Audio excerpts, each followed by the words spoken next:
चौथी बात यह है कि असम्बली के इंतखाबात होने जा रहे हैं और मजलिस इत्तेहादुल मुस्लिमीन ने ये फ़ैसला लिया है कि मगरबी बंगाल में हुमायूं कबीर साहब की जो पार्टी है उनके साथ मजलिस इत्तेहादुल मुस्लिमीन एक अलायंस करेगी और मजलिस के उम्मीदवार उस अलायंस का हिस्सा बनकर हम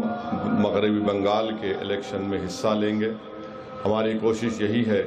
कि मजलिस इत्तेहादुल मुस्लिमीन को मजबूत किया जाए, हमारी आवाज़ को मजबूत किया जाए, हमारे नुमाइंदे मुल्क के कोने कोने में कामयाब होकर बेबाक तरीक़े से ऐवान असम्बली में गरीब और मज़लूम आवाम की आवाज़ को उठाए। और आप जानते हैं कि मगरबी बंगाल में पिछले 15 साल से वहाँ पर 3 मरतबा के वज़ीर आला हैं मोहतरमा ममता बनर्जी साहिबा। आपको जानकर हैरत होगी और ताज्जुब होगा कि क़रीब 30% वहाँ पर मुस्लिम अक़लियत की आबादी है और 5 लाख के करीब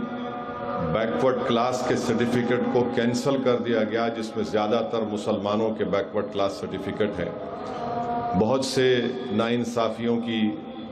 कहानियाँ और दास्तानें भी हैं जो ये लोग सिर्फ सेकुलरिज़म के नाम पर वोट तो हासिल करते हैं, मगर जहाँ पर मजलिस हिस्सेदारी की बात करती है,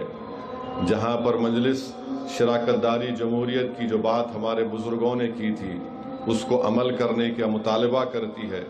तो इनको बड़ी तकलीफ़ हो जाती है।